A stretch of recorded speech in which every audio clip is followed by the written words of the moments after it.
All right, we are live, boys. Ladies and gentlemen, it's that day. We are 1 day away from the LSU Tigers kicking off what seems like 5 months of just the same talking points of this UCLA game. It's finally here. I mean, it's kind of surreal. I never thought this day would come. It does feel that way to the point where we've talked about it so much that it's almost like, I didn't know if this was coming or not. And now that we are absolutely 1 day away, you got a taste of college football last night, and you got to see the full stands, you got to see the pageantry, you got to see everything that you think college football is, and now LSU's time is coming. We're 1 day away from LSU UCLA in the Rose Bowl, and we have boots on the ground with Jordy Culotta in California, who fake promised me that I was going, but that's okay. Hey, you're here. You're in Baton Rouge. I'm here. We're doing a show. We'll do a little live stream tomorrow. Super undisclosed location. Exactly. Very happy to be here. Very happy to see Noah again. Very happy to see you, my friend. What has it been? Almost been a week? It's been a week. It's been a week. Been a week. First time on the mic since the hurricane, and just like first and foremost, I just want to make sure everybody's doing good. Noah, I'm happy you're good. Lloyd, I'm also happy you are good, but especially to all of my friends in the state of Louisiana. You guys have taken me in from someone who's so far away. You guys have made me feel like family, and when seeing something like this of a hurricane and seeing the state come together, it truly shows why I came down here and why it's such a great state. So I hope everybody in the bunker is doing good. All my friends in Homa, Laplace, Go Chevrolet, a great sponsor. I mean, they even helped me out, a kid from Connecticut, a single mom, when it was very hard to get a car, and they helped me do that, and just shows how great the state is. And I hope they're doing good. I hope Laplace is doing good, because they're not getting coverage. Homa, they're not really getting coverage. It's just New Orleans. It's kind of like forgotten. It's just those southern marsh towns that they're really affected. Yeah, I think Chef Jean Paul gave great perspective on what those cities are getting.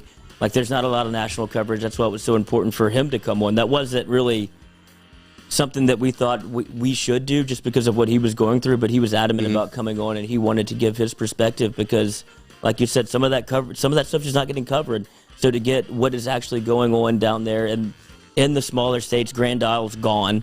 Like, you know, when you talk about some of those places, it's just, it won't ever be the same, at least for, you know, it's a recovery process, and to get his perspective from there and to see Louisiana band together the way it does is always what makes it great. That's what makes Louisiana, Louisiana. Exactly. I mean, like, a lot of my friends up in the Northeast are like, why do people live so south? Like, they know a hurricane's going to come, and it's just like, it's risk reward. I mean, there's so much. We do it for LSU football. Yeah, that's the reason I'm still here. Absolutely. I mean, that's a great segment. Before the show, we were talking about it. It's almost very Netflix-like Friday Night Lights, the build up to this game, how it was just such a treacherous season last year, how awful it is. And it just seems like the tide is turning. The hype video, it's the hurricane, it's Ed Orgeron, the Southern man who represents the state of Louisiana, and just his home is destroyed, players' homes are destroyed, and it's just Louisiana versus everybody. And that's exactly what he wants. He loves what you need right now. Yeah, we've talked about it. He loves his back against the wall, and this is the ultimate Louisiana moment for him to be able to say, like, I cannot wait for that pregame press conference whenever he's on the field and he gets to rip out the Go Tigers, but he's going to hype you up so much. We're doing this for the great state of Louisiana. We're doing all, you know, he's going to be able to give he's going to be able to give the perfect pregame pep talk to where there's nobody suited for this other than Ed Orgeron. He's the perfect man for the job right now. This is the Louisiana clear eyes, full heart. Can't lose. Can't lose. Can't lose. I mean, they are. Watch that spread trickle down. I'm hopping. I keep just piling on it. I don't think UCLA knows what's coming, dude. I don't think that, like, the rest of the country views this as a negative for Louisiana and LSU being displaced, which it is. But there's no team better in the country suited to do. We've done this before. Right. LSU's done this before. Yeah. So Nick Underhill, he made a great point this week. It was kind of with the Saints. I mean, from 2017, 2018, just those the no call to the Minnesota Miracle. They're used to adversity. Last year, I can't name a college football program that had more adversity than LSU. You had all those negative headlines. You had guys quitting in the final 2 games. You looked at each other and be like, you know what? You're my brother in arm. I'm not going anywhere. And we're going to win those 2 games. And they did that. And this is a walk in the park now. I mean, the hurricane is awful and everything like that. but they know we're here to play football. What a we're here to perfect win. distraction for everybody, because you've seen the articles and things come out about their family being displaced. Like a lot of players' families have been kind of all over the place. But this is it seems like this might be the perfect distraction for them, just to be able to finally, let's play some GD football, dude. Let's go strap this thing on and get it right. I'm excited. I think Jordy is here. He just texted me back. Jordy, what's up, bro? Bros, There he how we is. doing? What's up, Yes, cuz? yes. California living down in the canyon. Bro, how is it? Lucky Paint the to get picture. cell service this morning, buddy. Oh yeah, lots of pictures. It's awesome, man. I mean, the weather is just, you have to really feel it to believe it. I swung and missed on the Jeep, boys. Come on, you're practicing the Did you- Jeep Yeah, wave, right. bro. You exposed yourself without knowing the Jeep Terrible wave. call, bro. Yeah, just a terrible call. It just looked so good on paper, but once we got out onto the field, just couldn't play, man. They've got. I'll take the blame up for it because I made the call on renting it, but putting this thing back together, like going top up, like once you go top down, it's pretty cool, right? I mean, once the sun goes down over here, I mean, it gets like cold. I mean, it's chilly. We had an hour and 30-minute drive after dinner last night from LA to Santa Barbara, which was fantastic. Wait, were you nude in the Jeep? Like the Jeep had no doors, no nothing? No. We still got the doors on, just top down. The part that so we I mean, I pulled over. I said, we're figuring it out. I mean, we're putting this thing back together. I offered the valet at the restaurant we went to an extra $100 if he could get the top back on the Jeep by the time we got back out of dinner. He took a look at it. He said, "No, boss, too much liability. I'm going to mess too much stuff up." I was like, "Bro, 200. Brother, it's a rental. Just do whatever you want. 200, bro. 300. What's the How number? much is it going to take for you to forget about the liability?" But we finally got it closed up, and then the back window started flapping when we were going 80 down the interstate, bro. I mean, it just looked like It's shaking going 80. yeah, right. I mean, Jeez, the man. south comes west. So a terrible call on the Jeep. Outside of that, my friend tells me that I'll get the good vibes back on the Jeep today because we'll have a full day of sunlight. We'll be able to drop the top, ride all around Santa Barbara and around here. But the vibes are strong, bros. I mean, there is the LSU contingency, the purple and gold. Now, granted, we flew up on Mr. Fun's travel charter service. Was it it? was fantastic. No, it was. It was a very tamed flight for Business the trip. 100%. Yes, We're in business Black trip. Funeral. That's right. Showing up at the suit and the shades. And once we touched down in the city, we swung by one of the hotels that was along the package with Mr. Fun's Travel. And I mean, there is LSU people everywhere. Last night at dinner, we walked in and the guy who was waiting on us was a former LSU athlete, pulled out his cell phone. He's got the national championship cover on his iPhone. He hooked us up with some dessert and Couldn't put the a Jeep good together, spread though. there. Couldn't put the Jeep together. I asked him, I said, "Bro, anybody in here know anything about a 1998 Jeep Wrangler?" Are people losing their marbles when they're eating out in LA and not seeing any Tony's Hatcheries and they go, "What's that?" No, man. Actually, I wanted to come out here and bash the food, bash the deal, but the food last night was fantastic. We went to Boa, a steakhouse on Sunset, which was had some LSU people in there, but the food was fantastic. The service was fantastic. Nobody's hounding you on masks, on Really? That's a vaccination. I'm wow. telling you, it is. I feel. I feel more like you're not going free. to come back. There's a hard chance, depending on how today Screw goes. Tuscaloosa, I LA, might not. baby. He's I mean, I've gone only been here for 8 hours. So, I mean, it's not like I've even experienced a day. We did take little Jay by the Hollywood sign yesterday, which was a cool experience. We're going to get him by the Staples Center. That's his top two Nice. tourist attractions. Just wanted to see the Hollywood sign and the Staples Center. Asking if we can find LeBron's house. I told him we probably don't have the time, nor do I know where that is.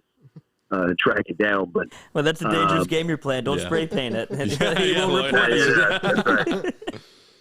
They told me he sold the one in Bel Air. We asked the waiter last night, but very touristy. I guarantee we came off like a bunch of tourists last night. But it's I can't imagine what Saturday is going to be like with this weather and just this setting for LSU UCLA. I heard you guys talking when we were coming in, and it's crazy to think that we are here now. I mean, it's about 48 hours away. Or excuse me, it's less than 48 hours away. The jet lag. The jet lag. Yeah, that's right. It's early over here. It's legal there, brother. I mean, it is early over here. Absolutely, first stop dispensary, and I mean, will blow your mind. I mean, it's just like walking into a CVS. Yeah, the knowledge that the bud tenders have, or it's second to none. They're just like, it's unbelievable. It's overwhelming. Like I didn't know. $180 later for a 3-day trip. We are set to sail. So it's been fantastic. But we are looking forward to the game, man. I mean, I really cannot imagine what Saturday is going to look, feel, and just have the experience of being there to find out. I mean, just being there to find, some of those questions that we were talking about this week with LSU football, having them answered in this setting is pretty cool. Jordy, I feel like you would be the world's worst recruit because you've just popped around from Tuscaloosa where you committed there. Yeah. Now you're out in California and you're committing there, and your home is in Baton Rouge. Where are you signing? I've got my major announcement. I've got my final 32. I'd like to announce on Hats social on the media. table. Yeah, right. I love everybody. No, I am easy. I'm easy to sway. But this weather, boys. Big weather guy. You don't know how big of a weather guy you are until you do 75 in the middle of at the end of August, early September with no humidity, and you can drop the top on the Jeep. Jordy, what's the comes. Go ahead. What's the play? So it's a night game. Is it hoodie? Is it going to be hoodie or just shorts? It's a definitely hoodie game for Jay. Mm-hmm. As little Jay's going to go hoodie for sure. I was thinking maybe pullover. Yeah. Little light pullover, but you know what? I don't want to be the cold guy. No. It's better to be prepared. I don't like being the cold guy. I hate being the cold guy. I'd rather be too warm than too cold. So, I mean, I'm telling you, when the sun goes down, it gets balmy, 60 degrees, dude. Yeah. Yes. I mean, it's got a little breeze to it. You know what I mean? I mean, you almost have to cut the eyes to look into the wind type weather. So I'm rethinking my strategy. I think you go hoodie, man. How we're going to roll. Well, see, the confusing part is that the daytime is going to be beautiful. Mm-hmm. It's going to be fantastic. And I mean, it's going to be 75 degrees, 78 degrees. So, just calm, blue skies. And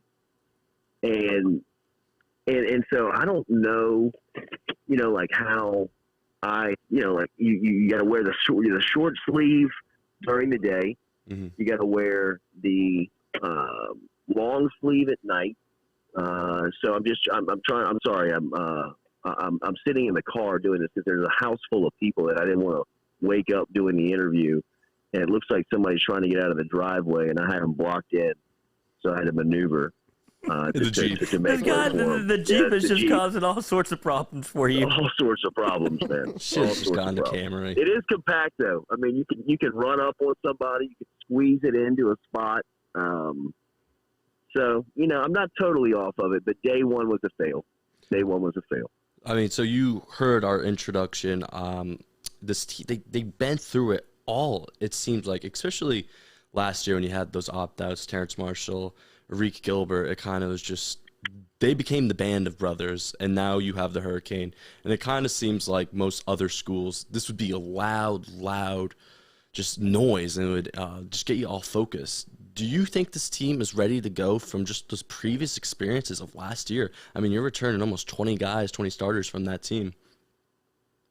I really do, Jack. I think that's one of the things that we probably haven't discussed as much as it deserves to be talked about is how close this team seems to be. Mm-hmm. I mean, like when just judging by individual social media, the program social media, just listening to what Ed Ogeron talks about, some of the team building exercises that they've done, Shout out to Willie Wade. The taste in their mouth from last season and the motivation that has provided, to really bring them together and look forward to the season. I think, that there is something to be said about, just ready to get out onto the field and ready to play somebody else. And talking to a few people around the program, I mean, that has been the sentiment. That's been the vibes with LSU football. They're ready to play, man. I mean, they had a long off season. They had, no bowl appearance last year, so you weren't able to get those 15 extra practices that coaches really talk about being the advantage of playing in a bowl. You replace a bunch of guys both on the field and in the press box with the coaching staff, and now it's just time to put it out there and go hit somebody else, go play somebody, go see how this off season has set you up for a season that many in that building believe they have championship level aspirations. So look, I think there's definitely something to be said about just the chemistry, the togetherness of this team going into the season that may not have been highlighted as much as it should have been in the off season, because the locker room was in disarray last season. I mean, the team was fractured from the head coaching's relationship to the team, to the roster, to inside of the locker room, amongst players, amongst coaches. It wasn't a lot of good things happening around LSU football last year. Obviously, we saw what was happening on the field, but that, hey man, that starts at the top, and that starts in the summer.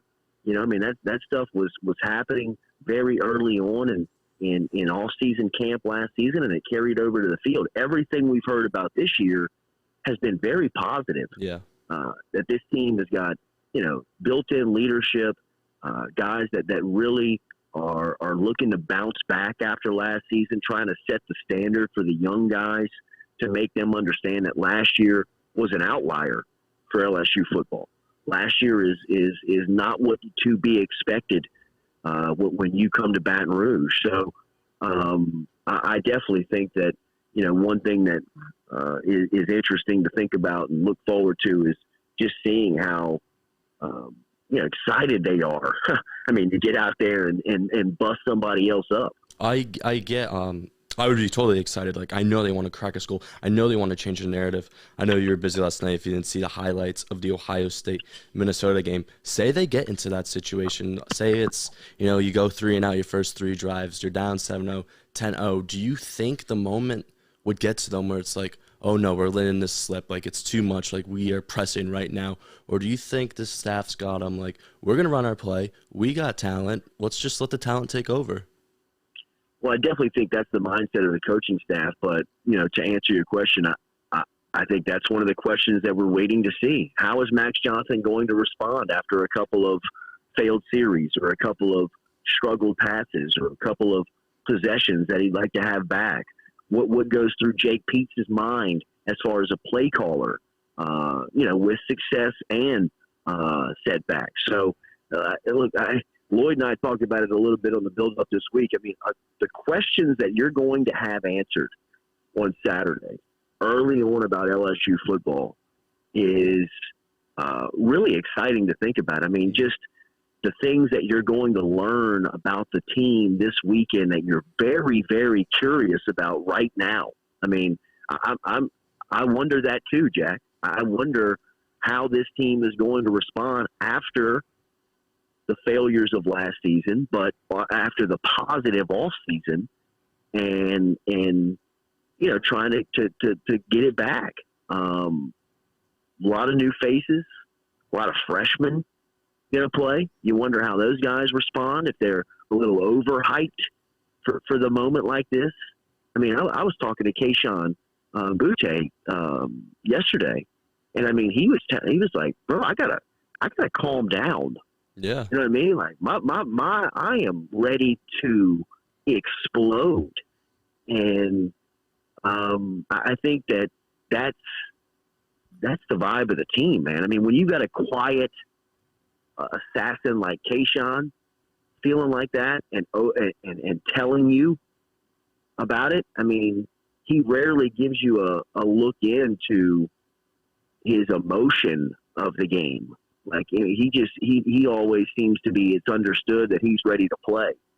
I mean, he's wired. They're juiced. Right now. Yeah. Yes. Can't press. They are amped. They're amped to get on the field to play. Would you say that's the difference between this year and last year? Is it just the COVID? Maybe that we look too much into the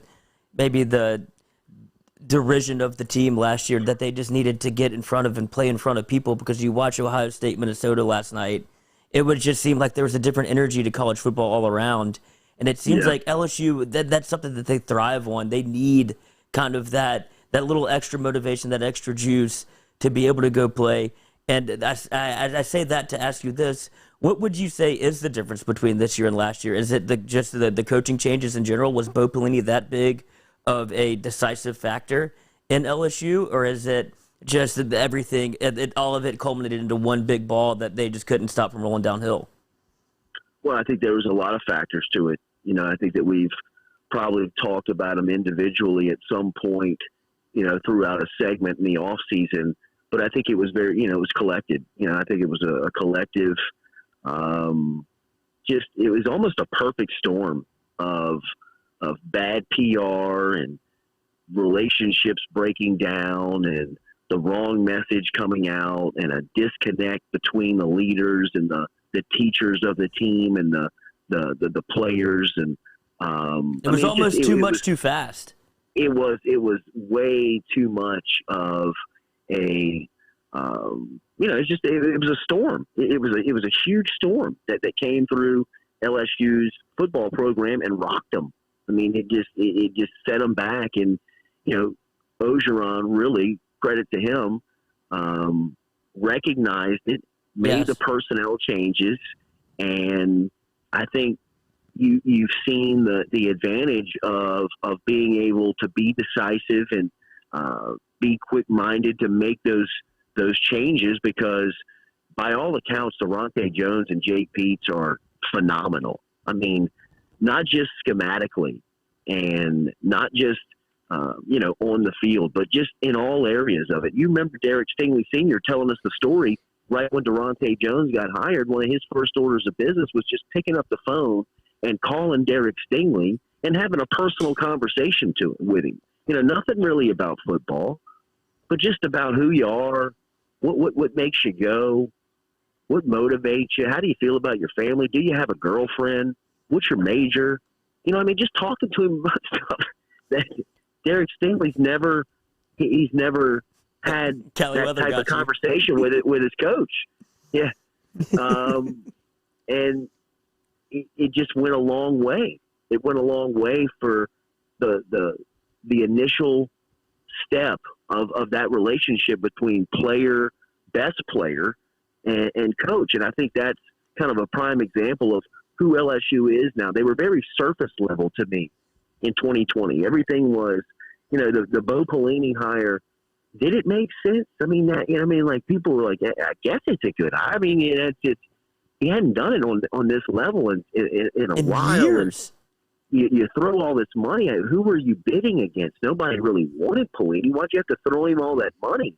And then, you know, I mean, for Pelini's style, that jumping down your throat, that F you, F this, mother effer. I mean, just all the time at max volume, at max intensity. I mean, I'm not casting stones at today's, but that doesn't vibe today. Well, no, especially when you go from a Dave Aranda, who was the exact opposite. And these players have been coached by him for 4 years now. That was the program that they were brought into, and then you bring in the polar opposite. I feel like that might have been the reason for all of the decisiveness and the people leaving the team. Like, I don't want to put up with this bullshit, dude. Like, I'm getting yelled at constantly when I'm used to being able to like be pulled aside and talk to. So it makes me wonder, do you know anything about Durante Jones's coaching style? Is he more of a, because you mentioned him talking to Derek Stingley Jr. and almost on a personal level as opposed to a coach. And that's not something we heard about Bo Pelini. So do you not expect to see maybe the same intensity from a Durante Jones? Oh, I think he's intense. I think that he is demanding. I think that he is thorough, but his style and his presentation he's an NFL guy. They don't yell in the NFL. It's business. You know what I mean?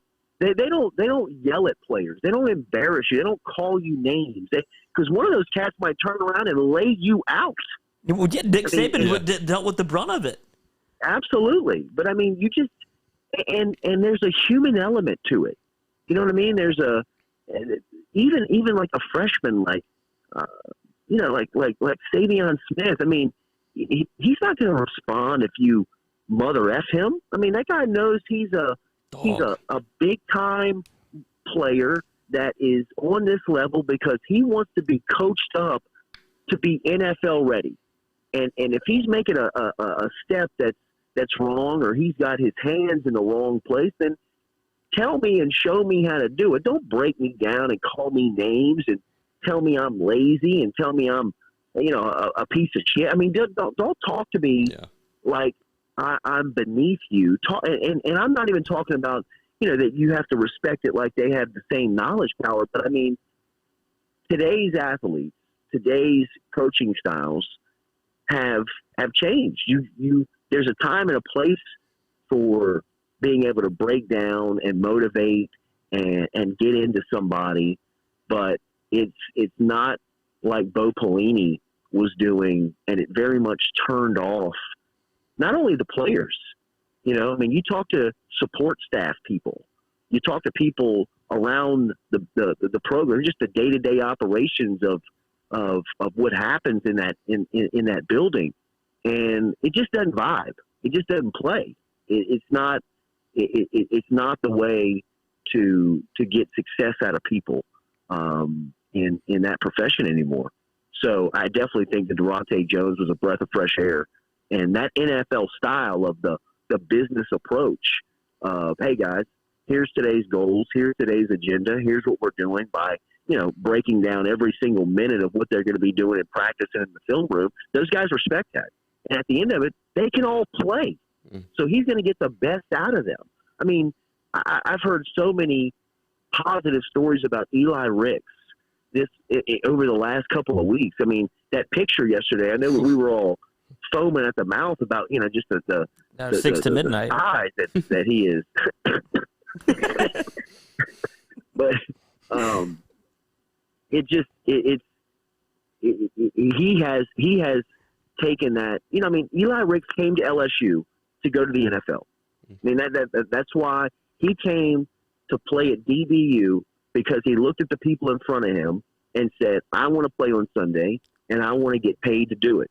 And he didn't, he's not here for any of the fluff. And a guy like Durante Jones, who's been coaching in the league the last 14 years, and it can bring to him exactly what the NFL scouting services, head coaches, general managers, owners, franchises are looking for. That guy I expect him to be playing with just stress-free, flying around out there, because he's in his element now. I mean, not that he wasn't, but I mean, Durante Jones has been incredible for guys like him. And think how many Eli Rickses are in that locker room. Right, and when you go back and remember what Eli Ricks went through, there was all the smoke about him trying to transfer out of LSU, and it seemed like that was very probably defensive coordinator related. Where he's like, what am I getting? Yeah, what am Mouse. I getting here? Like, I'm too good to be here almost, because the bullshit that I'm putting up with is not worth it. I can go play anywhere and go to the league. So I think that's what makes the Durante Jones hire so great, and because when you look at that, of Eli Ricks getting him back on the team essentially, and then you have a Neil Farrell who opts in, opts out, and opts in again for this defense. It speaks volumes for what the players think this team might be able to do this year. Well, you think about that Eli Ricks storyline you just brought up. When's the last time you heard that? Right. I mean, you haven't heard a peep out of since Durante Jones. That story. Yeah. Since Durante Jones got here, and not even not even like flirting with it, because that was one of the things that they were always worried about with him, was that one day he seemed like he was in great spirits. The next day he was going to Ohio State. The next day he'd show up and he'd have 2 picks. The next day he was going to Florida. You know what I mean? Just, you never knew what his mindset was going to be. And I think that, you know, his physical game is a great example of his mentality. You know, he's fully bought in. And that smile that you see in that picture, Dion. a lot of what we've talked about with, you know, I mean, a lot of the times that we've seen him over the last couple of months, I mean, that has kind of been the vibes you've got from him, that he's in a really good place. So, I mean, it's a Chip Kelly offense, and UCLA against Hawaii, it didn't seem like that offense was really clicking until they ran the ball. They ran it for 43 times for 244 yards. They would have to be out of their skull to try and run on that defensive line. I mean, that's 12 guys deep, fresh legs, and you want to run it down their teeth? See, I would disagree, Jordy. So sorry if you were about to answer, but I would think that that's what UCLA's game plan Wear him is down? because, well, we don't know anything about the linebacker play. You brought in a ton of new linebackers where you have a JUCO transfer that you brought in. You Mike bring Jones. in Mike Jones from Clemson, and then it just seems like Damone Clark was shaky last Damone year. Clark didn't play up to his potential, and you have Micah Batsfield, who's been on and off the team in terms of trying to get on the field. Yes. And he's, you know, with whatever he deals with off the field. And so I think that's where you attack LSU if you're UCLA, because you're definitely not going to try to throw it at them when you talk about an Eli Ricks, a Derek Stingley Jr. The only player I see that could actually cause a potential threat is them being able to run the ball with DTR and their tight end. Like in the middle of the field. Yes, that's where I think that they attack. Jordy? No, I think that first off, Chip Kelly's offense is built around his run game. And Right. especially when he's got a quarterback like Dorian Thompson-Robinson. I mean, that guy is no good when it comes to throwing the football, but he is a absolute threat and a game breaker when he gets into the open field. And he is very athletic and can make plays with his feet. So I agree with I think that his game plan is going to be with where his success was last weekend in running the ball. And granted, Hawaii is a 3A, Louisiana high school football team, and he's not going to put those types of numbers up. But he can't throw it. He definitely can't throw it outside. I mean, I'm with you. He can probably throw it in between the numbers to the tight end. Are you taking that much? Interesting. I'm sorry. Are you taking that much away from just that one game? Do you think that from the UCLA Hawaii game that he just can't, like, you're deadlocked into that he's not good enough of a thrower to throw the ball outside of the numbers, especially on these two cats. I mean, like, yeah, he's not going to he's not going to throw anything over the top of Ricks and Stingley, in my opinion. I mean, he just, to me, Costello, though, he's not but Costello, he can't throw it like Costello could. I mean, Costello's arm was live. I mean, whatever you thought about. I mean, that guy, and that was a career day for him. I mean, if DTR comes out tomorrow, he's got one of those career days that you look back and say, hey, that was the best game he played at UCLA in 4 years. Then, possibly he has an experience that just shocks people. But I'm going by what the data says. I'm going about what the offseason he said he was trying to improve on and throwing the football. And then I watched last weekend, and it's still a very timely delivery. It's not a lot of zip. The accuracy's in question. Some balls are up in the air for grabs. Look, man, you want to play that style tomorrow, that's huge advantage LSU. Mm-hmm. Huge advantage LSU. If he starts throwing pop-ups out there and some things that are just off alignment a bit, and he's going to have hands and people at his feet and in his face, with the pass rush, I think that would play right into LSU's hands. I really do. I think that look, Chip Kelly wants the clock too. Yeah. I mean, he wants to. He knows that LSU's roster, man on man, is better than him in a lot of spots. So he wants to, try to limit the opportunities that they have to make plays. Of course, every defensive scouting report is limit explosive plays. Of course, it's just going to happen throughout the game. But it feels like, say, if a huge play happens early defensively, who do you think this defense can look to and be like, there's a player to be like, hey, we're all right. This is going to happen. Let's buck up and get a stop. Because it didn't seem like we had a guy like that last year. Do you think there's someone on this defense this year that can settle down the boys? Step up and be like actual leadership role? I would say Ali Gay.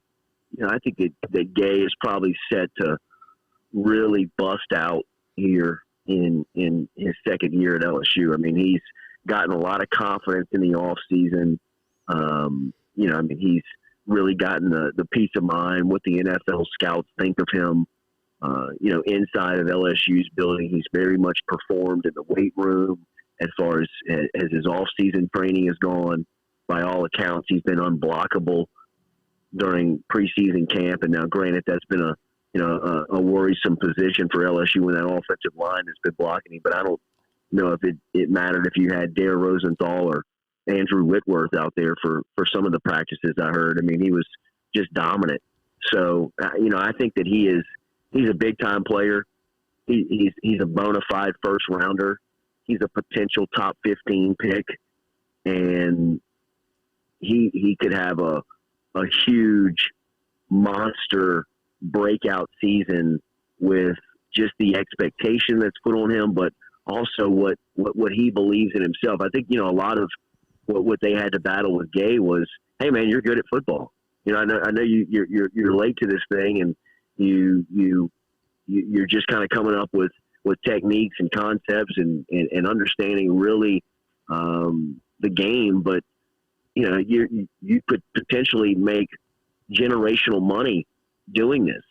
Very much looked at Daniil Hunter, showed him the type of money that Hunter's making in Minnesota, and kind of where he came from, where he was still at LSU, just playing out of position and trying to get him onto to the field to make plays. And I think Ali Gay is kind of in the same situation where he could look up and he could be a first round pick and playing 10, 12 years in the league and setting up his family for a long time. And I think he sees that, and he understands that this is a big year to make that happen and to be the foundation of that. So I think they got playmakers everywhere on that defense. I can't wait to see those cats run out there. I hope if they win the toss tomorrow that they defer and put those out, put those guys out there first. I love to defer 3 and out and just put Derek Stingley back there. Let him take. Let him just pin your ears back and drop your fucking nuts on the table.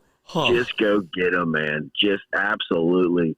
I think I would love to see that. I can't wait. I can't wait to watch the defense play. I mean, I think they got playmakers everywhere, and I think Ojulari could be that guy. I think Ojulari's about to just go nuclear this year. I mean, I think people are going to be like, "Good God, who is number 8 at LSU?" Because he's a first-round pick. I mean, that guy, he looks like an alien. And it might happen to Chip Kelly again, where he's like, who the hell did they have on this defensive line that's running down my running backs? Like, it's running down my quarterback. Yeah. Like, where does LSU get these cats? Because that's what happened when he was at Oregon, and he was just blown away. It's like, what? I can't. It was like a Palmineri moment. It's like, where do they find these guys? No, it's going to be great. I would put the defense on the field first.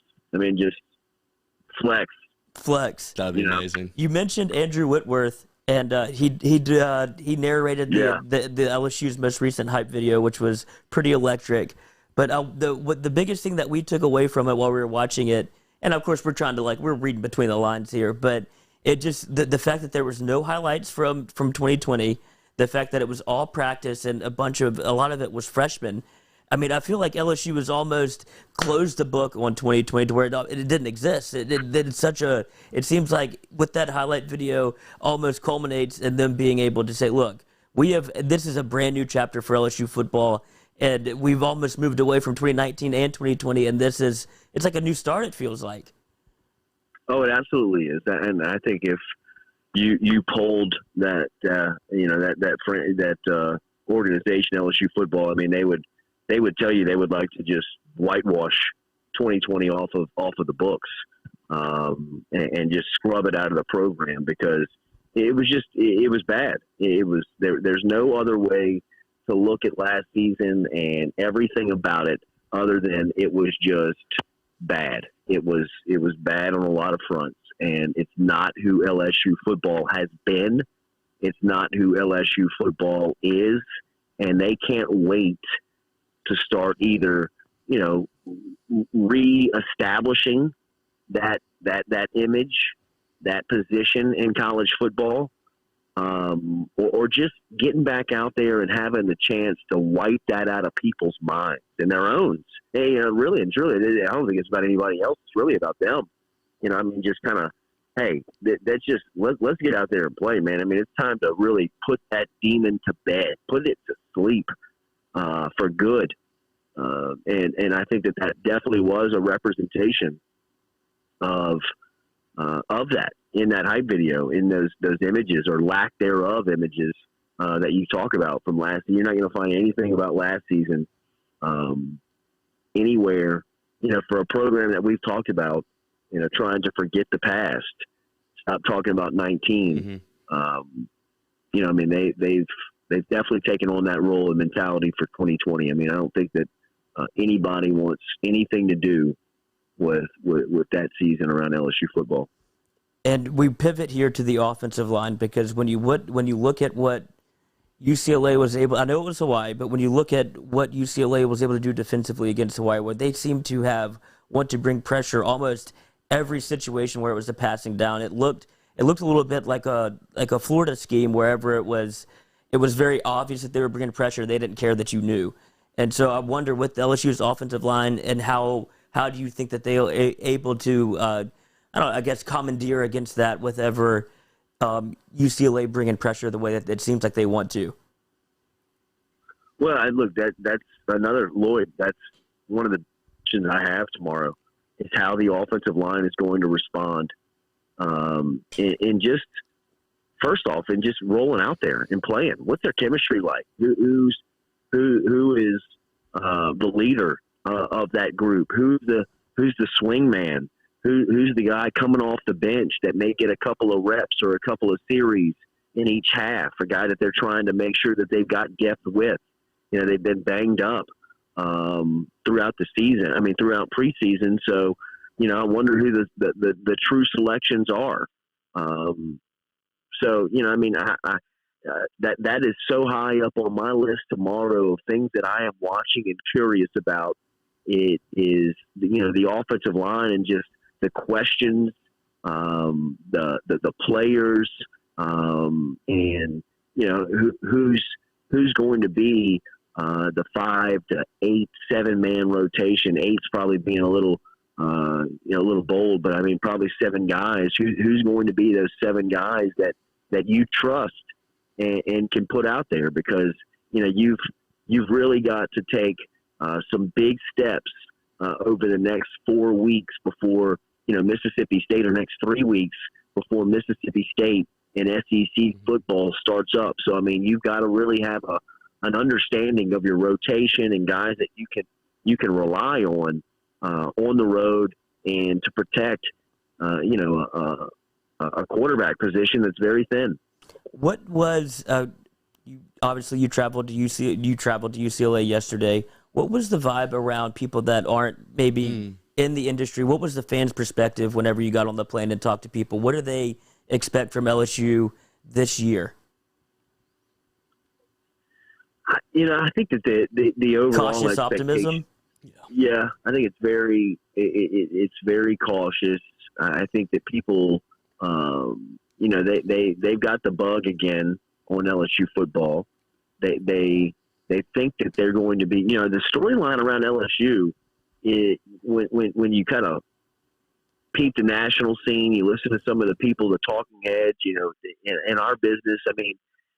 People are kind of like, you better watch out for LSU. They may not be as bad as 2020 said they are, but they're not ready to put their name on it as to say that LSU is going to make a run, make some noise, win the West, win a big game. They're not ready to go there just yet, but they do understand that the talent and the roster is there and it's in place, and they are thin at some positions, but if they can catch some of those lucky bounces that championship teams have to get every season, then it wouldn't be that surprising to look up in December and see him in Atlanta. Mm-hmm. So, I think that there is a pausing optimism to really buying in to LSU in 2021. You know what I mean? You're like, I'll dabble. You know what I mean? I'll throw a couple of dollars at it and see what happens. If the stock starts to raise, and you know what, I'll jump on it. Yeah, I'll be able to say I was right. Yeah, absolutely. I told you so back in August. Right. But go ahead. But I can also say if they lose a game, or if they don't look good, they lose a player, they get hurt in the wrong spot, they end up getting exposed somewhere that, you're like, I kind of knew it going in.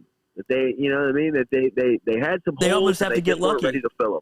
Yeah. Well, I mean, look, man, I think every championship team does. Yes. I want to continue with the same conversation a little bit. You've been on these trips before. You've gone to Wisconsin. You've gone to, Jerry's World, wherever this happens. Do you feel like it's that same level of excitement almost, where LSU fans are like ready to buy in a little bit, or is it? It just feels. Where's the what number would you put it out on a scale of 1 to 10 of how much they think this LSU UCLA game it could be a win? Well, I think everybody expects LSU to win the game. I haven't talked to anybody that expects LSU to get beat. Nobody, and I'm talking about anybody from UCLA or anybody from LSU. I think everybody's.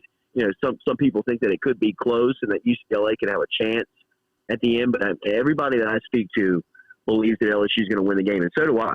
I think that LSU is going to cover the 4, but I do think that it'll be a second-half game. I think you and I talked about it earlier this week, somewhere around 11, 12, 10-point spread. But it's as far as these games go, for me personally, and having experienced, NRG Stadium versus Wisconsin, Jerry World versus TCU, Lambeau Field versus Wisconsin. I'm sure I'm leaving a couple of them out just because they all kind of start to run together. But this one feels a little different because it has almost a reset feel around it. Like, you kind of knew who LSU was going into a lot of those games. You knew what you're going to get. You knew kind of the strengths and weaknesses of that, said team going into the season. This one, there's so many questions, not only on the field because of the new faces, the freshmen. I mean, we hadn't talked about the wide receivers and the running backs, safeties that we're going to see tomorrow. I mean, I can't wait to see some of these new faces at those positions. But, there's also a buy-in to the program turned a lot of people off. You know what I mean? Some of the stories in not the sports pages of the news cycle has really rubbed a lot of people the wrong way, and obviously so. And there's a lot of people that, I've heard more over the last 3 months of, I don't care as much about LSU football as I used to, or I'm not as bought into the team as I used to be. Or I don't know if I'm going to renew my season tickets this year. I don't know if I'm going to do that this year. To now starting to hear, I'm ready to watch them play. I can't wait to watch them play, but I don't know if I'm going to go.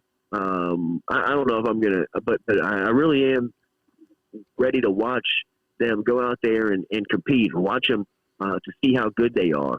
So I think that, for this season, this game in particular, this starting game, which is, it's going to bring so many eyeballs and it's going to look beautiful on television and in person, is a chance for the LSU football program to grab some of their most loyal and top percentile fan base, percentile of the fan base, and bring them, buy them back in, invest them back into the program. Because, just from my perspective and hearing from people that, just reach out to us in this industry and talk about LSU football because they think they have a friend in us, and they do. But just talking kind of almost therapeutic from their point of view is that they don't know how much they're bought in. And if they're really, if they really like the product like right. Is it worth the investment? Yes. I mean, there's just so many options. These days there's options all over the place, and if those are going to be the storylines that are around your option and your buy-in, then you might put your money in a different place. Yesterday, I made a social media post. Who is going to be the biggest impact freshman? My pick is Mason Smith. A lot of guys say he's just an absolute freak. You've had in the winter say he's probably our best pass rusher. Who do you think it's going to be? I think Smith's probably the choice just because of how good of a it seems spring. like he's not a freshman. He just doesn't feel like he's a freshman. I mean, he feels like he's one of these guys that transitions into the game very, easily, and wouldn't be surprising to see him out there within the first couple of series.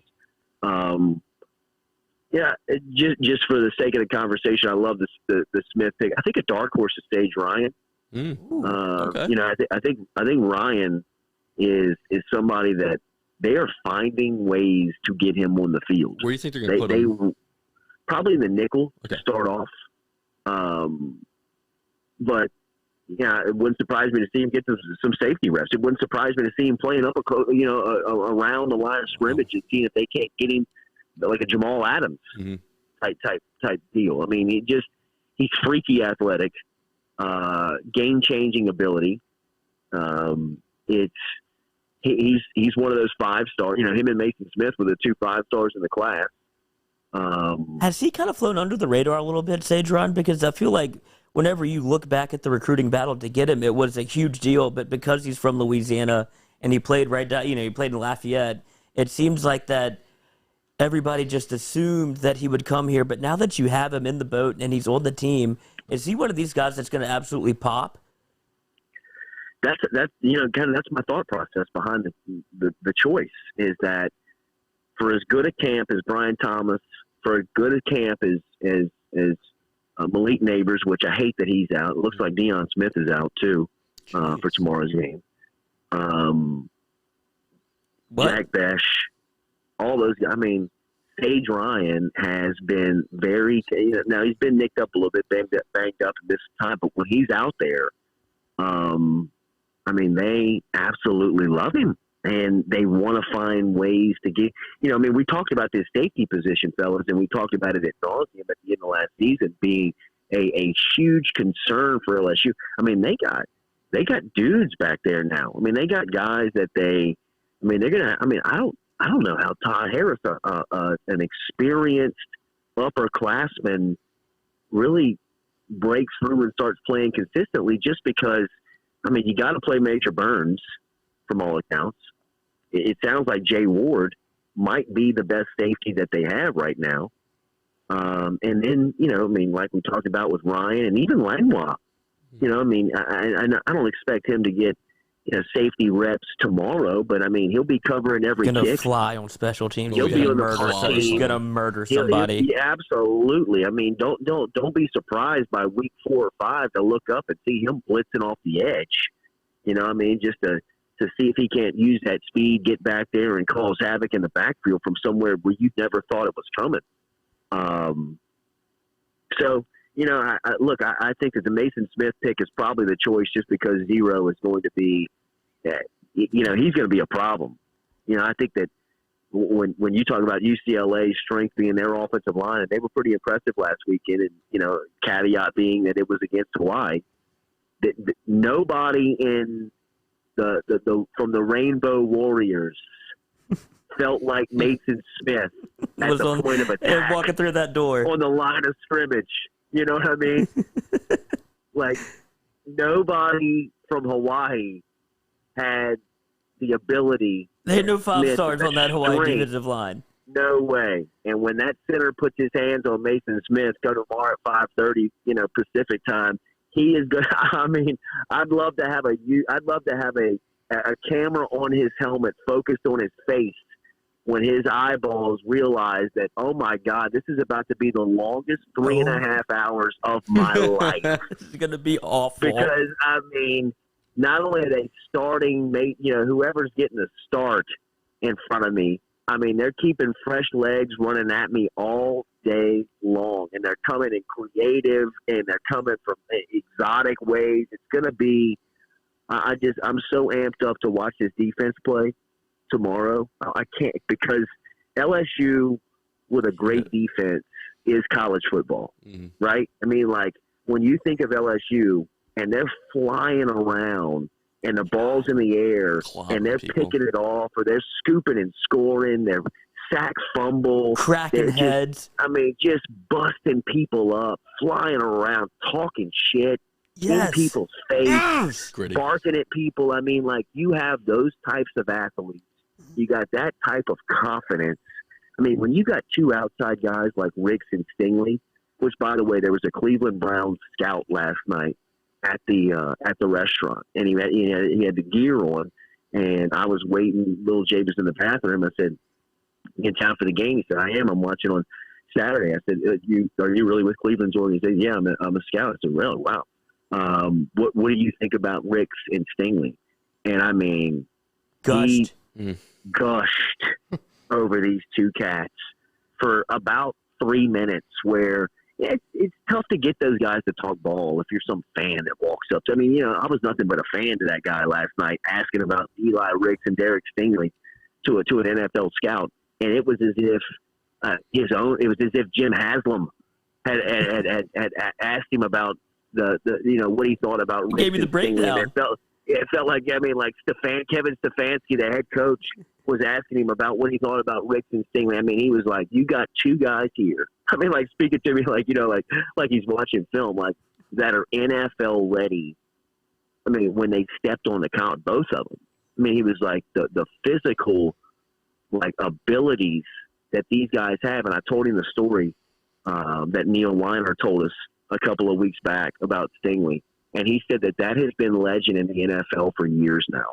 Like, people have been talking about that for, like, years. Almost, I guess, since it happened. You know what I mean? Because the NFL is such a fraternal organization that guy probably left that practice that day and told some coach or scout, "I got locked up by a 16-year-old. Yeah, like, you guys got to remember the name Derek Stingley Jr. because I just practiced with that cat all week, and I hadn't caught a pass since Tuesday on him."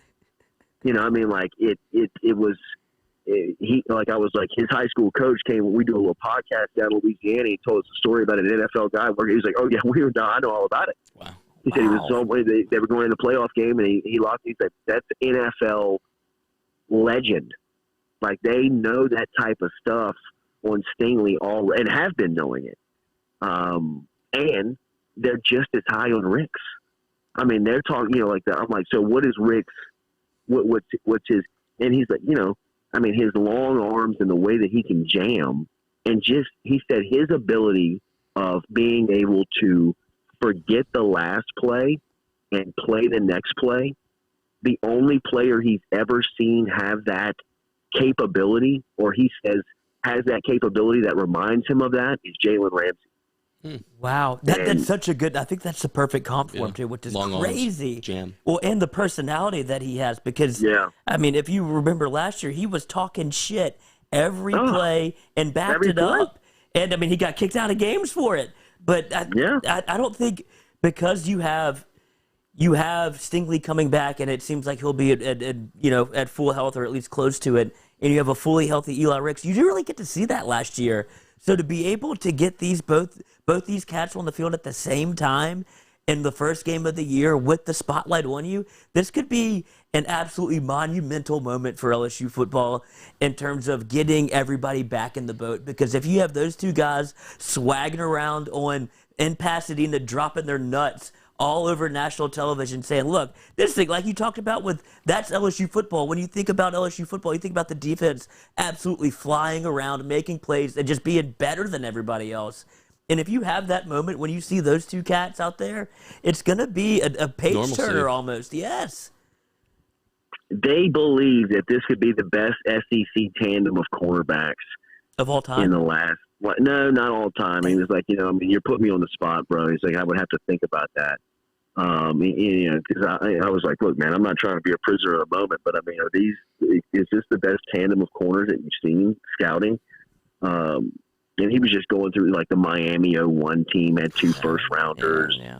Florida State back in the day with Terrell Buckley and like the Deion Sanders. They had DBs everywhere.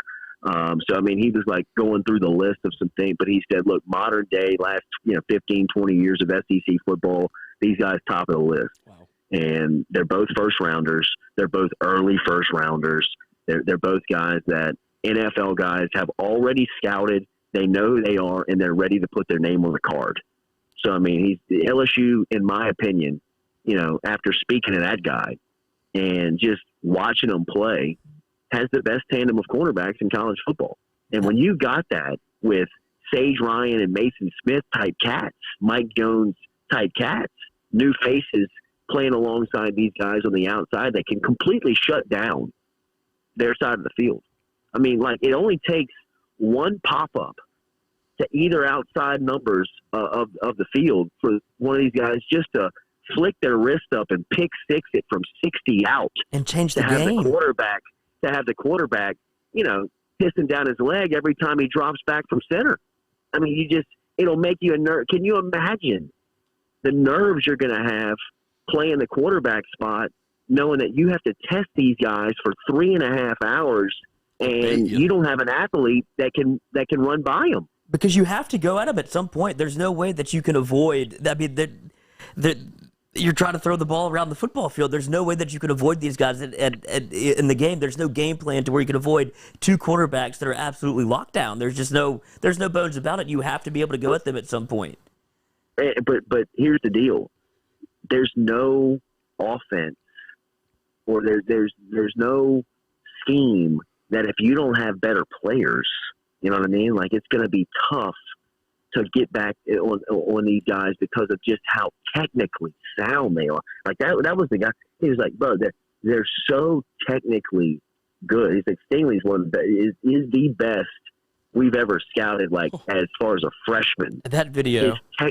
His technical skill is just unmatched, and it always has been. I mean, the way that he turns, finds the ball, plays the sideline, moves people in and out without even really touching them, just by the way that he runs you out of the play. He said it's such next level NFL veteran type stuff.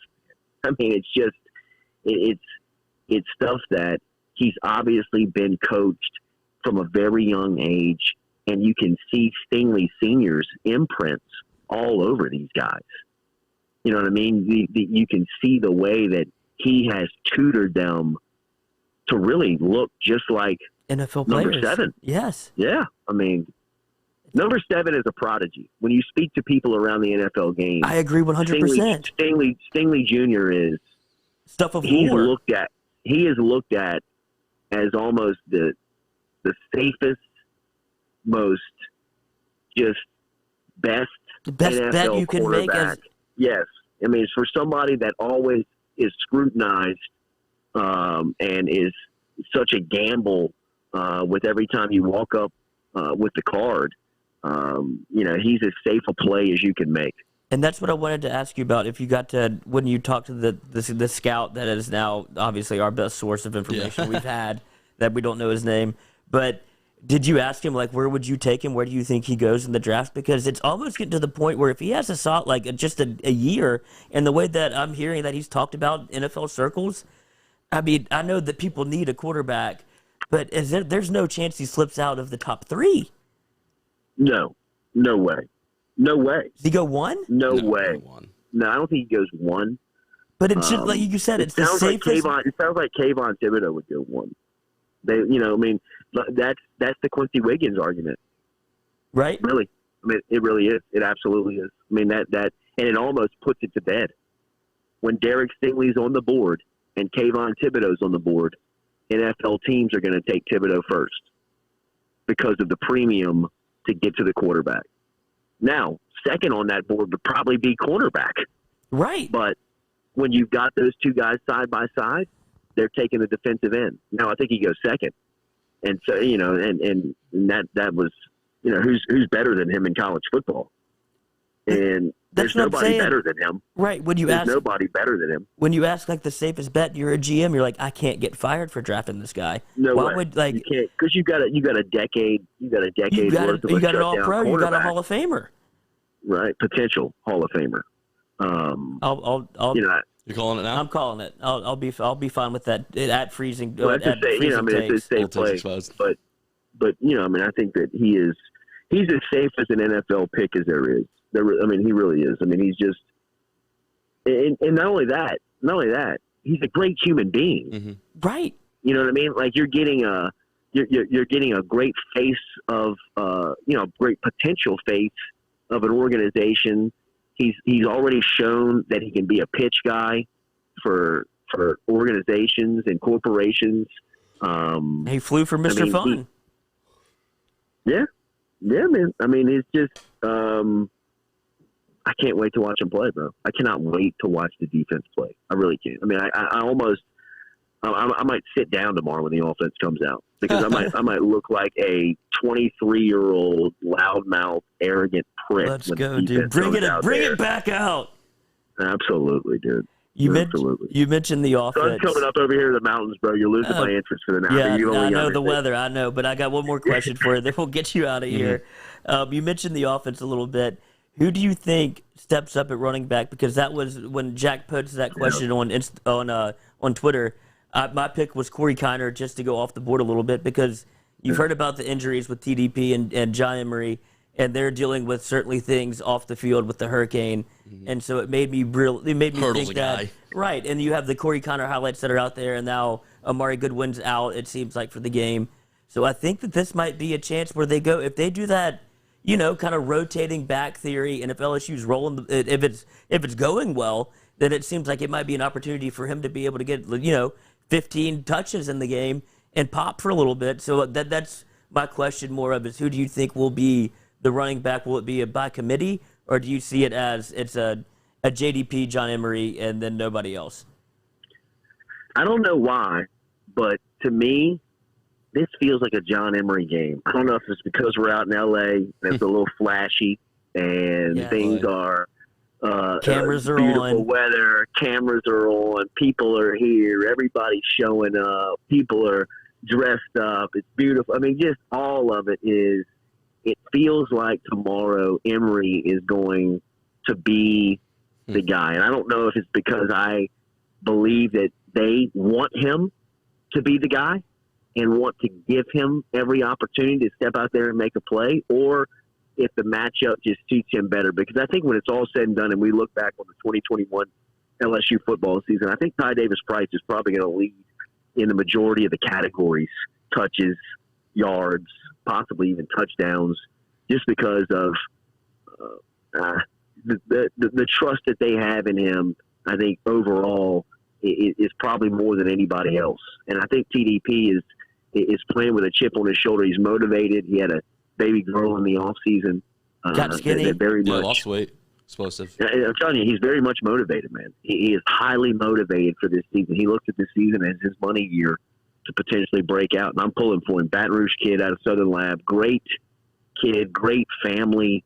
And really, it's his time. It's their time. It's Emery and Ty Davis-Price's time to be the face of the running back room for LSU. So I think ultimately those guys will play the majority of the time tomorrow. I think Kiner will get in there, but tomorrow to me feels like a John Emery game. It just does. I just think that it I don't know if it's the weather. I don't know if it's going to be the uniforms. I don't know if it's going to be the San The Gabriel legality of it all. Background, just everything about this thing Spotlight feels John. like number 4 is going to go off.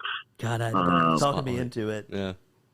And as far as highlights go on offense, nobody can cut you up a highlight reel as fine as number 4 can. When he gets moving and gets going and gets confident, gets his swagger to him, and he starts high-stepping a little bit, running off of his toes and making people miss. He's as good-looking of a highlight as you'll find in college football. So to see that at the Rose Bowl with LSU UCLA and see him go off feels right, really, when you ask for a prediction. That feels right. God, you talked me into it because that's just such a moment for Hollywood him. John. Hollywood, like Yeah. everything about it to be like, look, I'm here. This is exactly what you've wanted to see from me all year. Spin cycles a guy. Yes, and then you're so God, that feels right. All right, I guess we'll wrap this thing up with you, let you enjoy your vacation. We'll come back and wrap up, but we'll get you out of here, cuz. Thank you so much. I will. I'll be sending some pictures and some videos and some images back to the crew tomorrow. I know that Ron is going to be out here, and he's actually got a credential. As he got himself out here, he's been credentialed for the game, and he's going to be down on the field, and he'll be putting up some social media, both on Instagram and Twitter, from stuff coming out of there. He'll be live tweeting the game from the Rose Bowl press box tomorrow, and then he'll be down in the post-game press conference with Ed Ogeron, which I've encouraged him to either IG live that thing or somehow get that back to the people. So the Jordy Culotta show absolutely will have boots on the ground, and we'll be able to feed content back to our subscribers and to our people. So thank you, everyone, for following us this week, man. It's been a crazy week. A lot of sympathy for Louisiana people out here. And I can tell you that the LA crowd, man, for as reputable as they are for being high class and maybe not really respecting the people from the South and understanding the culture of people that are coming into their town this weekend, have been very hospitable, very nice. The town has very much seen the purple and gold wave that has crashed into their city, and it looks like they have very, very much embraced that. I'm telling you, fellas, last night at this restaurant on Sunset, it was more relaxing and as entertaining and fun as anywhere we've been through the pandemic. He's not coming back. I'm telling you, man, it was fantastic out here. But I think that was a lot of the concern for people. So it was going to be the mandates and the status and the laws and what was going to be around, and it through the first 8 hours of the trip, it has just not been that. Are you worried? Are you worried about it? See you in 2023. Are you worried about any high schoolers in Little J? Because they're bringing those high school kids, and California teens are terrifying. And I'm worried about your son, who also is terrifying. They are terrifying. But you know what? I'm thinking, fellas, 5:30 on a Saturday night. You know what I mean? Like, in if California. I'm a high school kid in California, I mean, I've told a couple of people, like, people were like, what are you doing in town? I was like, well, we're here for the game. They were like, what game? And I was like, well, LSU's playing UCLA. Like, two people were like, college football season started. I'm like, wait, you've already played a game. You're playing a home game. You played last weekend. Neutral He site. was like, I could give it. You know, like, I don't care about UCLA, man. I'm like, all right. I mean, forget there's 7 million people here. Yeah, true. You know what I mean? Like, they just No protein. there's only a small section of the crowd that really give a damn about college. Kelly's brother lives out here, and he is a huge college football fan. Like, I mean, like a fanatic when it comes to just the sport. Loves LSU, but really just kind of like loves the game of college football, loves the pageantry of it. And he's like, dude, nobody out here gives a gets shit. the game. They could care less, especially about UCLA. He's like, dude, I mean, it took people to be USC status early 2000s for people to really buy in. You know, like, all right, they're real good. They got Heisman Trophy winners. They're winning national championships. Yeah, they had to make it fun. They made it a Reggie concert. Bush, Matt Lyer, you know what I mean? Snoop Like, Dogg, Will Ferrell. We can get behind this. Who can't? But UCLA, they're like, dude, he was like, I guarantee you, if you asked, if you went into the UCLA auditorium and polled 100 people who the football coach was, Wow. he's like, I promise you wouldn't get 20% return in success on that. I mean, they just don't care, bro. They have to don't think care. we're fucking lunatics. Yeah, we're cavemen. Oh, loons, man, loons. I mean, when there's almost that look in the eye, like when you tell them I'm here for the game, they're like, oh, wow, Loser. Loser, right. yeah, right. I'm The actually football jetting game? out to Red Rocks You know what I later. mean? Like, who do the Lakers play? You're like, no, we're going to the LSU game. So it's, but it's a whole different world out here, man. I mean, we're about to go to the beach. Wow. My buddy and I we're about to take Lil Jay and we're about to go to the beach. I mean, like, think about if that was one of your options. It was! Why would you leave that at 5:30 in the afternoon to go to the Rose Bowl to watch some team that you really don't even know? I mean, what kind of asshole would promise somebody they could go to do that and then rub it right in their face? I don't know who would do that. Buddy, the flights were tanked. I know, I'm messing What with do you want me to tell you? Put me in the stowaway. Always next year. Always, yeah, Right? yeah, 2024. Is that how it works? But I do. Vegas in 24. Okay, let's promise that one. Where's Noah? Is Noah there? Yes. I'm right here. Buddy, good to talk to you. I know. I haven't heard his voice in years. Is your dad? I get your dad's got to be foaming at the mouth right now. Oh, I mean, he had to stay at his office. He didn't even come home for two of the nights. So. Jeez. I don't know who's done worse. Oh wow! Is everything good right now over there? Yeah, we're all good. I mean, don't talk to Katie because she's beside herself. Mm-hmm. She's shaming me for having power. How dare you? Absolutely, bro. Well, I mean, dude, when you mess with the top 1% and you mess with their luxury, they come at the that is peasants. going to bring out that side of them, dude. You will see real quick. Whoa, okay. All right. They're not always nice. They're not always. Nobody's asked to stay at my house now. That's right. But I do want to ask you before we get out of here is, I mean, you expect to see the stadium just absolutely littered in purple and gold, right? Like it's gonna be a home game.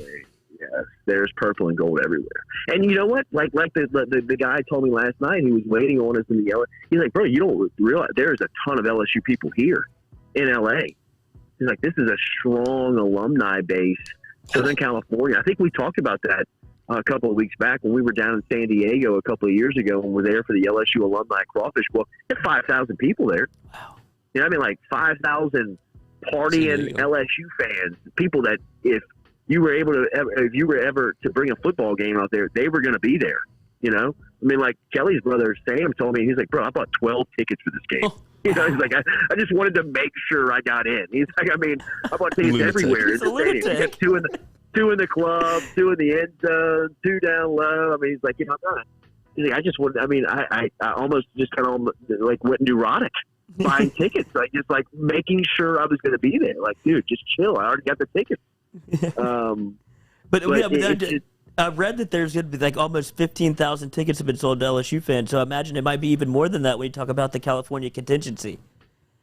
No, yeah, absolutely. I think that you will see.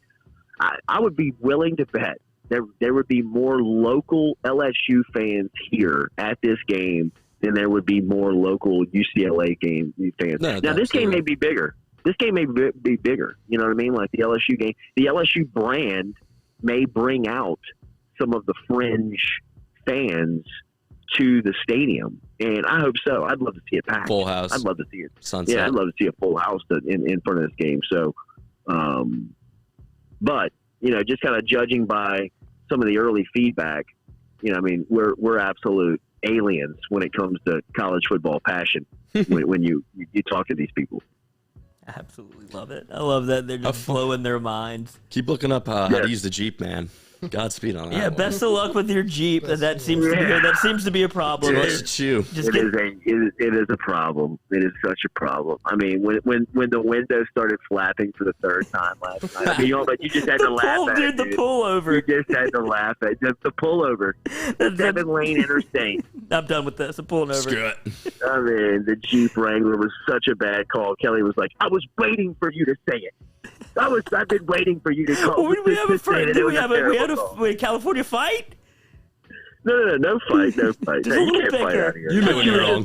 Because she was holding the window in place while we're going 80 down the interstate. Down the 405. Like she's got her arm like maneuvered outside to in inside to out on this thing, just trying to hold the window in place. Yeah, just like I was like, maybe the Jeep was a bad call. You think? You think so, bro? You think so? You jerk off? Finally. Nice. Let's go 10 ahead. p.m. Can't wait to see your restaurant pick. No, Try to be the cool dad, bro. Try to be the cool dad. Hair looks nice. Yeah, exactly. Exactly. My hair's not ready for dinner now. All right, homies. Love y'all. Y'all hold it down. Yes, sir. All right, brother. Appreciate Later, you. man. Later. All right. Later. All right, Jordy's off to the beach. We will wrap this thing up. Just putting our noses in it. My Oh, God. God. I mean, I don't know if I can be more just. Going to the beach. Have you ever been to got out of- California? I went to LA. I won a business. I did like this business competition in high school senior year, and I went to LA for nationals. Went to a Dodgers game. No. Went to Lakers and Clippers game. Lloyd, you? Yes, it's unbelievable. I worked for Marucci, and I've told this story before, but I went to Huntington Beach, and I was just like, I'm not leaving. I'm just not leaving. We had like he said, like they're just gonna. You can just go walk to the beach. You just walk up there. They have like food and everything, like taco trucks, everything available, and that's what they do. They just go there and grab a snack and go to the beach, and they do it all day. Like, what time is it over there? I have no idea. It's 7:23 over there, I think. And that's that's their whole day, and they'll wrap up at like 3 p.m. and be like, all right, we're done for the day. Quote and end quote from him. What was that? I was looking at the mountains this morning. I got out of work at 4 a.m. and we had to blare the horn 2 minutes because a crackhead was on the bike in a parking lot. Tale of two cities, Jordy. Tale of two cities. Love you, man. We're holding it down. Enjoy it. Quick commercial break. I think you would wrap up, or you would come back. What do you want to do? Let's go to a quick commercial break because we're talking about what we're doing live and something tonight. What we're doing. Yeah, I meant to ask you that. All right, let's go to commercial. We'll be right back in about 3 minutes.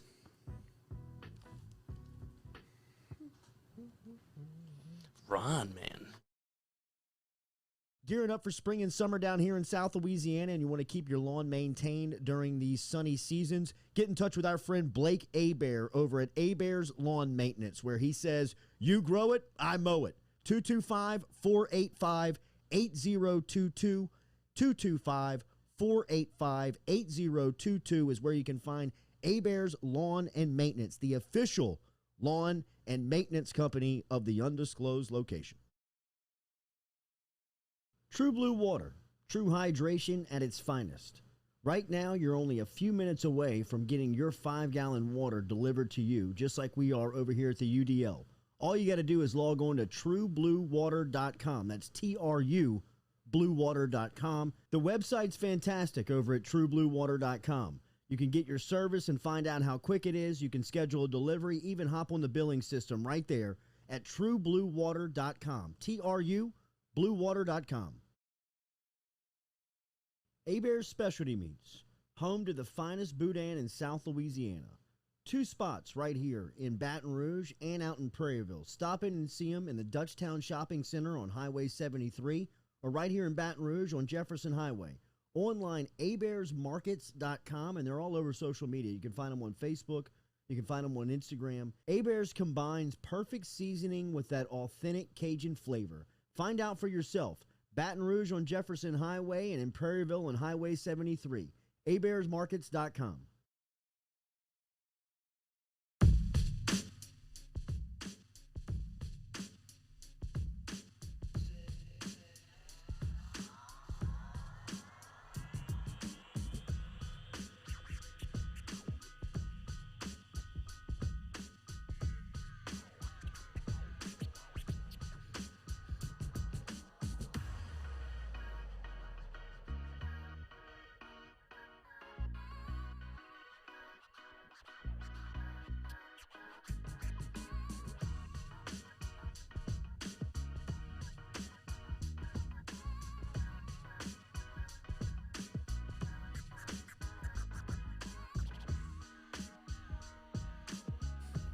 Thank you guys for spending your morning with us. That lovely hour phone call of us just daydreaming of what could have been in LA. But hey, we're in the right LA. We're still in the boot, baby. That's right, baby. You don't leave. You don't leave. Man, the way he was just talking, like when he said, if I'm LSU, we defer and go on defense. I was like, oh, we got our swagger back. If we do that. That's what it feels like. And I personally, I love to defer anyway, just because I like the advantage of having the ball in the second half because, you know, that makes sense. Strategy-wise, it's smart. Yeah. Right. But to be able to I think it's a total drop your nuts on the table. Here's like if you're UCLA, you almost defer. You'd be like, I don't want to see that defense just yet. I don't know how good. I don't know what we're in for. Like, See what they have. Right, we have a little tape on UCLA, and apparently it impressed Vegas because the spread has dropped down from 4 to 2.5. It's nuts. Hawaii's a tough team, man. Right, so it seems like, with that little bit of tape, everybody was very impressed with UCLA. But Jordy's got me convinced that LSU is a storm that is coming. Bruin for the Bruins. Hey. All right, we're done. No. Just a quick little tidbit information to keep you guys on the loop for the weekend. Tonight, I don't know if you guys were following high school football. Madison Prep was able to change their game. Quincy Wiggins, they will be going to Lafayette to play St. Thomas More, Walker Howard. Walker Howard. So we will be there filming. I was there last week for the Madison Prep Woodlawn game. Absolute classic barn burner game. Awesome time. And it was just a jamboree. It was just a jamboree. Yeah, but you could see that they were anxious to get out there and crack some heads. Oh, kids were getting... There were some big plays. Some skulls were cracked. A little CT here and there. That's all right. If you don't catch it early, you'll never catch it. But high school game of the week from the Culotta Show. Madison Prep versus St. Thomas More. Watching the #1 quarterback in the nation, Walker Howard. #1 defensive end in the country, maybe? Yes. Quincy Wiggins He should be. Game, He'll be there. respects game, I'm iron nervous. sharpens. I'm nervous for Walker. I don't want him to get This is run my down first by time Quincy. seeing him play. Well, I want to see him in the warm-ups, just how he can just sling it. Yeah, I mean, I would imagine he's going to be very impressive. It's going to be great film, and I'm glad y'all are going because it's extra content that not everybody can bring to you, so it's cool to have that little niche for the Jordy Culotta Show. And speaking of content that not everybody can bring, little watch party Saturday. I feel like it'll be me and the boys, I'm hoping. Yeah, we're here. About to go after this text work, see what's up. If it is what it is, I'll just drop the shift. But hopefully I can do this and then go into work later at night. Be happy that LSU won and make some money. That would be excellent. Get in. So what we're thinking is we'll go on before kick, probably talk to Jordy is what we're hoping. Be able to get in touch with him, get a little paint the picture pregame scene, maybe a halftime update of what his thoughts are, and most definitely a post-game reaction with Jordy. We'll call him again like we did today, and we'll have him on and give his thoughts from the LSU game. Maybe we'll work in a phone line. We're trying to get that navigated. So what we're really asking for is y'all just to tune in and watch with us. You don't even have to put the volume on. Just kind of be a part of it. It'll be a great time to be able to watch and react with y'all. We like to interact with the fan base. Tell us what you're thinking. Yes, we like to, use the bunker as an absolute bunker soapbox. Fan, baby. Yes. Voice your opinion. We'll react to what your thoughts are, and we'll give our opinion. But more importantly, you'll be able to get a live report from Jordy at half and at the end of the game. And more than anything, it's just going to be fun. We're going to have... I believe we have Modesto coming to be able to bring a little bit of margaritas and some table toppers. So we'll have like a little food and drink. My brother will be here. We'll be mixing it all up. So if anything, it'll just be a good time. You'll get to see how we absolutely scream at the TV because I expect LSU to be in full force and we will react First goal accordingly. that gets cracked. Oh my God, I'm gonna lose my marbles. I will say this: don't listen to it in the car. If you have your kids, there's probably gonna be some language. Just watch yourself there because I can't. Earmuffs. I can't make any promises. When the Tigers are playing. Yeah, it's earmuff. It's an earmuffs moment. If they're not, that's where I learned my first curse words was in Tiger Stadium. So if it has to be on a live stream, that's technology now. But so I can't promise it will be absolutely suited. It's PG-13. Mm-hmm. We could go a little. We could go a little early or throughout the commercial break. Click through the Clemson Georgia game because that will be on at the same time. Yes, we'll be able to flip through. We'll have maybe two TVs. Two TVs set up. We might double screen. College dorm style. Bitch, yes. Because I'm interested in Georgia Clemson, especially after seeing Ohio State yesterday kind of get put on the ropes. Yeah, what the road does to you, man. And it'll be interesting to see. I don't think everybody you're never in week one. You're never as good as you're going to be, obviously, throughout the season. When you get them, yeah. But this is when you can get got. Georgia Clemson prediction? So the line is Georgia getting 3. I'm going to get Georgia just because, they have actual houses on the defensive line. We talk about how great our D-line is. Georgia is up there. Next time J-Boy comes on the show, I want to ask him how we compare to the Georgia D-line. And, it's just to myself, Georgia's done almost everything you possibly can. They won the SEC. They almost won the national title. They're killing on the recruiting trail. It's just they need that, the Bulldogs are legit. Yeah, is this the game? This would be a legitimate win for them to be able to put the stock that people believe that they are a potential because, like you said, when you had J-Bo on, he picked them to win the national championship. Like, so I'd imagine he has them winning this game. So this is an absolute monumental moment, as big as LSU UCLA is in a different way, for LSU to kind of announce itself back on the national scene. This is Georgia taking its next step to be able to say, look, we're legit. If you can get in, and if you're Clemson, you can almost take an L and it doesn't matter. Right. Because if they lose one game a year, it never really seems to do anything. So I could see how much that North Carolina game would boost their resume. Right. So I could see that absolutely happening. But like I said, we'll be doing the live stream tomorrow. Please tune in. It'll be a great time. We'll give you shout-outs, do whatever. Any interaction, that's all we were actually asking for, just to have a good time. Talk to me. Talk to us. Talk to us. Please help me. But, all right, y'all enjoy the rest of the day. And watch Instagram for some football tonight. We'll do some Instagram. There's football tonight. We're going to be putting content out on all of our socials as usual because they kill it. But thank y'all for tuning in and finding us, because it has been a topsy-turvy kind of week situation. For everyone, man. We've been moving around, so I appreciate y'all finding what us a wherever reward. we are. We get to watch the Tigers. And then we get to watch the Tigers get a big old fat W against UCLA. So thank y'all. Jameis. So thank y'all, and we will be back tomorrow. Yes, sir. Goodbye.